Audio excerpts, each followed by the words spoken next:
क्या आप जानते हैं कि झारखंड का दलमा वन्यजीव अभयारण्य अब एक नई और ग्लोबल अवतार में नजर आने वाला है। अब आपको प्रकृति के करीब जाने के लिए राज्य से बाहर जाने की जरूरत नहीं होगी, क्योंकि झारखंड की अब सरकार ने दलमा को विश्व स्तरीय पर्यटन स्थल बनाने की दिशा में एक ऐतिहासिक कदम उठाया है। इसी कड़ी में दलमा वन्यजीव अभयारण्य में एक ऐतिहासिक पहल देखने को मिली है, जब मंत्री सुदीप कुमार ने 30 इको कॉटेज के निर्माण हेतु विधि विधान से भूमि पूजन और शिलान्यास किया। इसके साथ ही वन्यजीव प्रेमियों के लिए सबसे बड़ी सौगात है कि जंगल सफारी का शुभारंभ हुआ है। मंत्री ने सफारी वाहनों को हरी झंडी दिखाकर रवाना किया और खुद भी अधिकारियों के साथ जंगल सफारी की सैर की। अब सैलानी सुरक्षित तरीके से दलमा के घने जंगलों और वहां के वन्य जीवों को करीब से निहार सकेंगे जंगल सफारी के माध्यम से।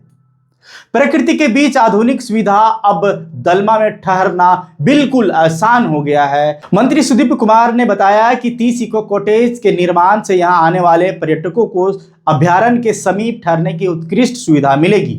इससे पर्यटक प्रकृति के बीच रहकर दलमा की वादियों और उसके नैसर्गिक सौंदर्य का भरपूर लुत्फ उठा सकेंगे।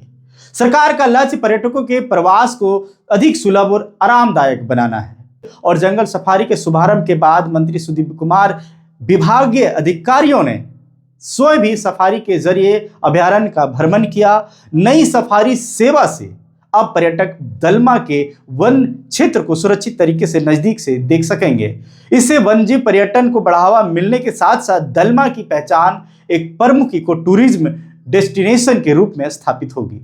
स्थानीय रोजगार और पर्यटकों को बहुत सा बढ़ावा मिलेगा। इस मौके पर मंत्री सुदीप कुमार ने कहा है कि दलमा झारखंड की प्राकृतिक धरोहर का यह अहम केंद्र है। इसे पर्यटन के हब के रूप में विकसित करने का जो संकल्पित हमने किया था, इको कॉटेज का शिलान्यास और जंगल सफारी का शुभारंभ उसी दिशा में एक मजबूत कदम है। इससे क्षेत्र की पहचान मजबूत होगी और स्थानीय लोगों के लिए रोजगार के नए अवसर भी पैदा होंगे।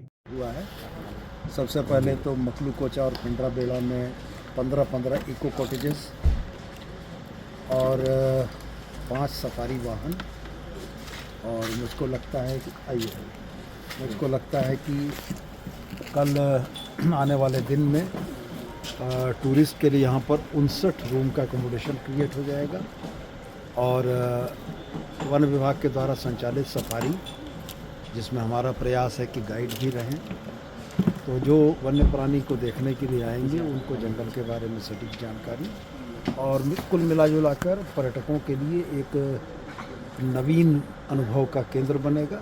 इसी कड़ी में आज हम लोगों ने शिलान्यास भी किया, भूमि पूजन भी किया और सफारी गाड़ी को फ्लैग ऑफ करके हरी झंडी दिखाकर रवाना किया।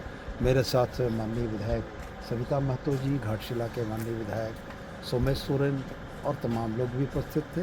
यह तमाम लोग भी आज इस कार्यक्रम के साक्षी हुए। पर्यटक क्षेत्र में और विशेष क्या होगा सर, क्या बढ़ावा देने वाला सर? चांडिल डैम में भी एक सुनहरा, देखिए, पर्यटकीय सुविधाओं के विकास के लिए जितने भी तकनीकी विषय हैं उनको मद्देनजर रखते हुए काम करने की ज़रूरत पड़ी। यह पहला मौका है कि टूरिज़्म और फॉरेस्ट दोनों एक सिनर्जी में, एक हारमोनी में साथ में काम कर रहे हैं। इसलिए योजनाएं आपको दिख रही हैं। चांडिल डैम विकसित करने का मेरा भी बड़ा सपना और प्रयास था, लेकिन चांडिल में 2 ही प्रकार की भूमि है। एक भूमि जो WRD की है और दूसरी भूमि जो फॉरेस्ट की है। WRD से भूमि लेने का हम लोगों ने प्रयास किया, लेकिन WRD से भूमि नहीं मिल पाई। अंत में फॉरेस्ट ऑफिशियल्स को हमने आग्रह किया है कि वन भूमि में अगर आप इको कॉटेजेस का निर्माण कर सकते हैं तो प्रस्ताव भेजें, टूरिज्म डिपार्टमेंट उसके लिए आपको फंड देगा। तो हमारा यह प्रयास है कि चांडिल में भी पर्यटकीय सुविधाओं के विकास के लिए हम लोग बेहतर से बेहतर कर पाएं। आपको बता दें कि मंत्रिमंडल गठन के बाद से ही पर्यटन विभाग एक्शन मोड में है।